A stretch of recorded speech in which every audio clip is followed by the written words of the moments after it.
Let's compare the iPhone 15 Pro Max to the Galaxy S23 Ultra camera system. On paper, the S23 Ultra has the most impressive spec sheet, and I'd say this year we saw a decent jump with the S23 Ultra camera system. The iPhone 15 Pro Max uses a 48 megapixel sensor, but the images are bigger at 24 megapixel, compared to the 12 of the S23 Ultra. In these comparisons, I'm just pointing and shooting, no additional settings or adjustments unless noted otherwise.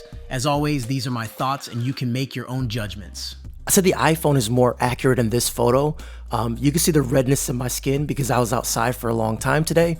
And also it looks like the iPhone is willing to embrace the dark areas, and whereas the Galaxy sort of brings up all the low areas and makes it a little bit brighter.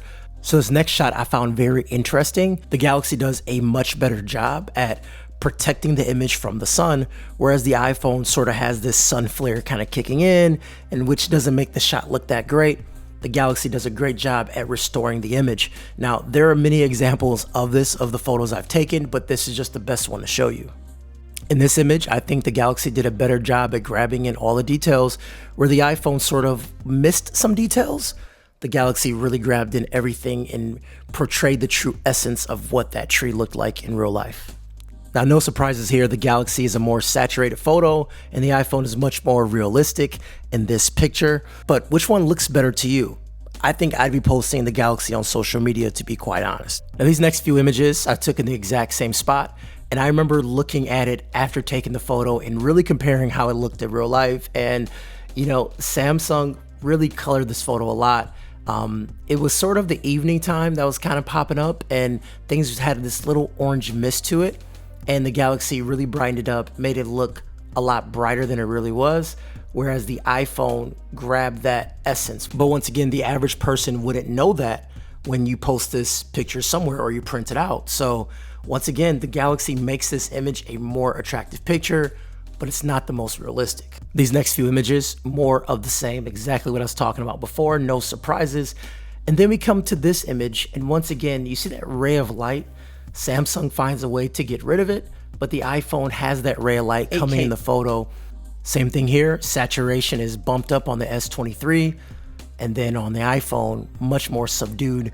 Not just in the skin tones, but actually looking at the concrete, looking at his shirt, and then obviously the skin tones too. But there's so much in the image that is saturated that, you know, lends itself to look better, but once again, not realistic. So now we're coming into dimly lit situations like a restaurant.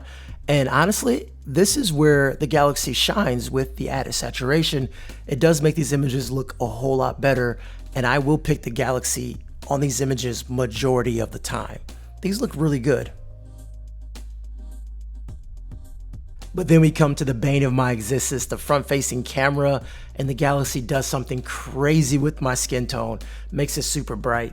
The iPhone does crush the blacks a little bit, but I still think it's a better shot overall, once again, catching the essence of what that image actually looked like. Now this picture here, I had to do a double take because I thought I got these images reversed because it looks like the iPhone is doing what the Galaxy does and vice versa. So in my opinion, I think the Galaxy does a better job with this image, it looks more realistic, and the iPhone I felt was trying to brighten things up a bit too much. This sign is a great example of realism versus the software really trying to do something.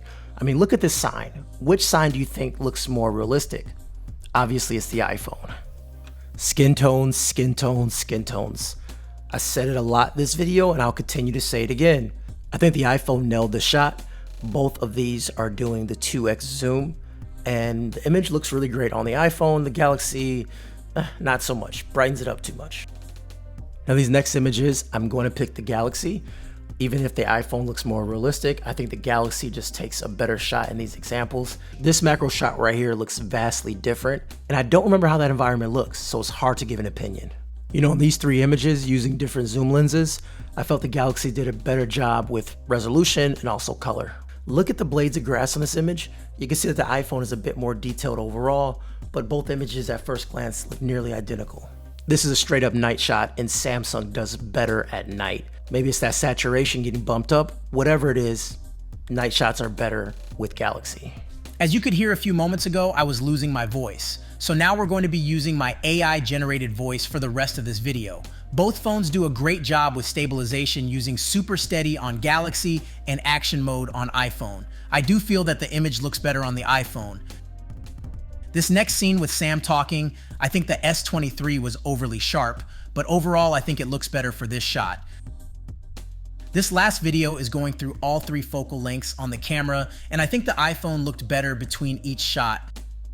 However, the S23 could go further, which gives it some additional bonus points.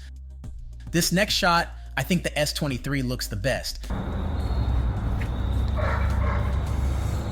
Yo, so this is portrait video versus cinematic video. I'm roughly, maybe 4 feet away from each camera.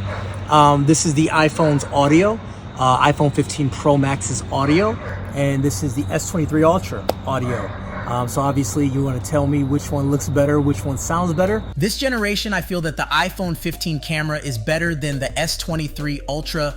I do love how the S23 looks in these outside shots for the most part, but when it comes to everyday shots from outside to inside, I do love how the iPhone handles these images, but the S23 had plenty of images I do prefer over the iPhone, so it's not so cut and dry. You can also shoot in log and more file formats, which I'll dig into in my camera review video, so make sure you subscribe for that. However, both phones do a great job and you wouldn't be disappointed at either one of them.